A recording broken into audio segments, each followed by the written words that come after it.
Čaute, vítajte u môjho ďalšieho videjka. Ja som Lina a toto videjko bude ja a YouTube. Je to vlastne ako som začínala s YouTubeom a celý môj príbeh. Ja vám ho tu teda popíšem, ukážem, tak na úvod to bude asi stačiť a poďme na to. Skôr by som tu mala hovoriť asi nejako takto. Dneskejšie videjko bude ja a YouTube a je to akože celkom smutný príbeh, tak môžeme začať. Ale ja nie, proste začnem takto a poďme na to. A dneska to mám výnimočne maca. Takže toto som ja, Lina. Lepšie povedané Linda, ale proste Lina. Toto som ja, keď proste mi bolo vždycky tak hrozne každé ráno zlé. Mávala som alergiu, bývala som smutná a proste bola som na nič z toho, že som proste nemala kamarádov. Každý deň som sa do školy absolútne netešila. Vy určite si teraz hovoríte v duchu, že no, to sa nikto do školy neteší. Lenže ja som to vtedy mala horšie. Ja by som sa tešila. Netešila som sa len kvôli tomu, že som nemala kamarádov a nudila som sa stále. Aj cez prestávky. Každé ráno mne vyzeralo tak, že som si proste zobrala tašku a išla ku stolu. Moje raňajky vyzeralo asi tak, že proste nejaký ten jogurt a nejaké to pitie a to mi malo stačiť na celý deň, keď tak som si dala ešte nejaké to jablko. Strašne málo som jedla a bola som fakt divná. Vtedy som sa dávala s jedným dievčaťom, typu možno také dievčatá poznáte, ktoré sú vždycky milé ku každému. A keď je niekto sám a proste on je k nemu ten druhý milý, tak si ten daný človek myslí, ten, ktorý sa kamarádi s tým veľmi dobrým, že má veľa kamarádov. Lenže vlastne ten milý sa kamarádi so všetkými, takže asi tak. A ja som si bola úplne istá, že proste mám kamarádov a nenudím sa, že mám proste kamarádov, ktorí ma majú radi a pritom som mala jednu kamarátku, ktorá sa so mnou kamarádila z ľútosti. Emily? Áno? Si stále moja kamarátka? Áno, takto som sa aj to do kolečka skoro stále pýtala, pretože som si chcela byť istá, že som so mnou nerozkamarádi. Ale jasné, že áno, nepýtaj sa ma to stále, Linda. OK. A keď som to počula, tak som si bola 100% istá, že proste je mojou kamarátkou a aj vždycky bude. Vždycky, keď skončila škola, tak som si zobrala tašku a odchádzala.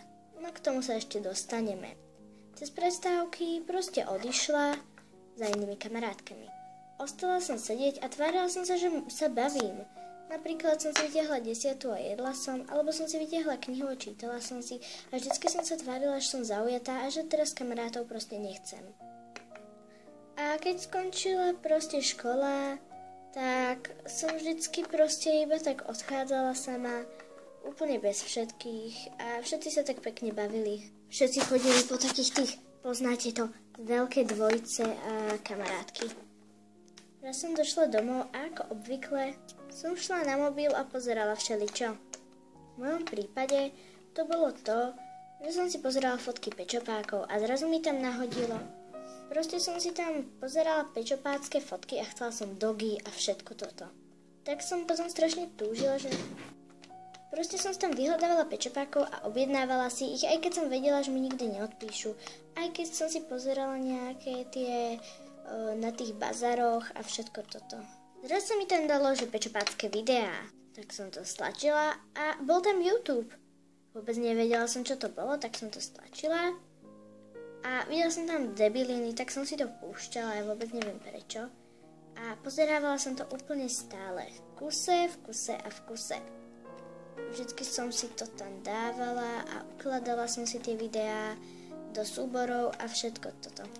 Raz som si tam naťukala pečopáci a keď som videla pečopácké videá, tak strašne sa mi to páčilo, že som si vravela, aj ja chcem byť youtuberkou. No a tak som si kúpila kameru. Lepšie povedané nie kúpila, ale som si ju vypýtala od rodičov, ktorí mi ju po strašnom prosení nakoniec kúpili. A tak som proste došla ku kamere a rozprávala som tam niečo a snažila som sa byť zaujímavá, aj keď som vedela, že nebudem. A proste som tam kecala blbosti a videjka som natáčala len pre seba, lebo som si myslela, že na YouTube ich ja nedokážem dať. A potom vždycky, keď som dotočila, tak som si proste myslela, že hotovo a stiahla som si to alebo tak a potom som sa to pozerala s úžasom, že je to úplne super vec. Raz keď som zistila, že videá môžem dávať na YouTube tiež, tak som došla s mamou a strašne som mi začala prosiť, či by som nemohla natáčať aj ja na YouTube, že by mi to proste dovolili a že by bolo strašne superové proste natáčať na YouTube, že by som proste strašne chcela a teda, že to robia všetci a ukazovala som jej tie videá. Mama mi potom po dlhšej dobe povedala, že proste natáčať na YouTube nemôžem, že sa tam nemôžem ukazovať, lebo že sú to sociálne siete a proste mi tam niekto môže všelijak ma, keď pôjdem zo školy alebo tak, zobrať a odviezť ma do auta a tak. Ja som sa vydesila, tak som jej povedala, že dobre a už som nechcela natáčať tak. Raz keď som videla pečopácké videá, tak ma napadlo, že aj ja by som to mohla skúsiť. Tak som si zobrala nejakých pečopákov a kameru a proste som natáčala videjko, ktoré bolo úplne blbé a bolo to videjko typu. Ja vám to teraz predvediem. Takže ahojte, vítajte u môjho nového videa, teda prvého. Dneskajšie video bude téma, že vám poviem, čo sa mi dneska stalo. Išla som zo školy a spadla som. Hej, bola som vtedy malá a blbá a myslela som si, že toto ľudí bude zaujímať. Videa som takto dávala stále proste na YouTube a keď som mala 2 odobery, som bola tak rada a myslela som si, že som proste pán sveta. Ale proste, raz som na YouTube proste natrafila na LPS Nalu a bola to moja najobľúbenejšia youtuberka už odvtedy. No potom som objavila LPS Evelyn a LPS Elču. Všetky ma tak strašne bavili, že som ich strašne kopírovala. Všetci ma hejtovali, písali mi všelijaké hnusné komentáre a tak som proste s YouTubeom aspoň na rok skončila. No po 2 rokoch, alebo tak, som sa k tomu znova vrátila a je to teraz. A natáčam teraz. A viem, že ma asi budete znova hejtovať, znova príde to obdobie, ale som na to pripravená a tentokrát už sa toho nevzdám. OK, to už je koniec videjka. Určite si vravíte, že bolo nudné, že bolo dlhé a sprosté. Dúfam, že ma nebudete hejtovať, pretože fakt neznášam hejty.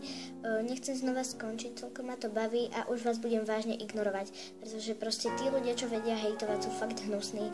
Som začínajúca youtuberka, ale aj tak viem, že proste hejtovať ma budú všetci. Hejtujú všetkých všetci a je to fakt hnusné a tí ľudia, ktorí to robia, sú proste svine. Sorry, že som použila tento výraz, ale proste ma to štve. OK, tak to už je koniec videjka. Môžete mi dať like. Ak so mnou súhlasíte, mi napíšte do komentárov, že si myslíte tiež, že niektorí ľudia sú svine, keď proste píšu do komentárov napríklad Kopíruješ po LPS Evelyn. To je to najsprostejšie, čo som kedy videla. A podobné nezmysly, tak sa teda majte a ahoj.